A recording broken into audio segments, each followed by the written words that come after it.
Can a creditor object to the dischargeability of a debt in your bankruptcy?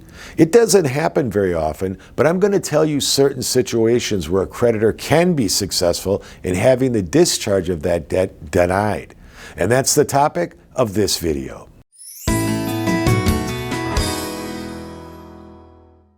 Hello again, everyone. I'm attorney Robert Flesses. If you're new to this channel, now is the best time to subscribe, because if you do subscribe right now, you'll know where to go to get answers to your legal questions. A creditor can file an objection to the dischargeability of a debt for certain reasons. That doesn't occur very often, but it can, and you should be aware of this before you file. There are certain categories that a creditor can challenge. One of them is if you intentionally commit fraud. If your creditor can show that you were dishonest and brings a dischargeability action against you, the court can deny the discharge of that particular debt.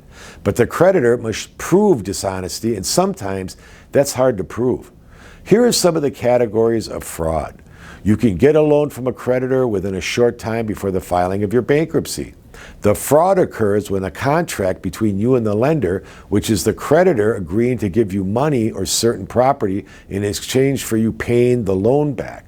If you took the loan but had no intention of repaying it, then the creditor can argue that you were dishonest and committed fraud. Here's another one. You wrote a bad check to make a purchase. You knew the check was bad, but you kept the property anyway. To win, the creditor has to show that your deceit was intentional and that the creditor relied on that to extend credit to you. Here's how the court will look at it.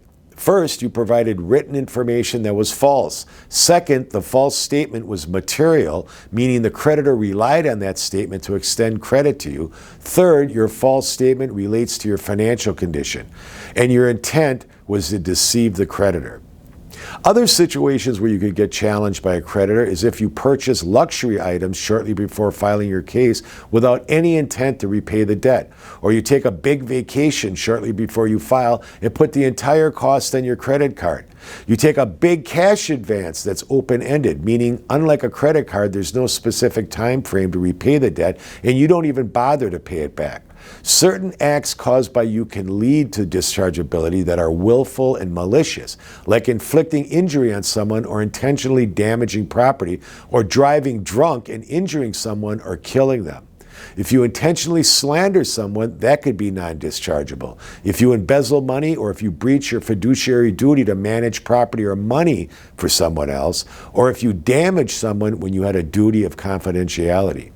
All of these things can present a creditor challenge to the dischargeability of a debt, and sometimes those are some of your biggest debts.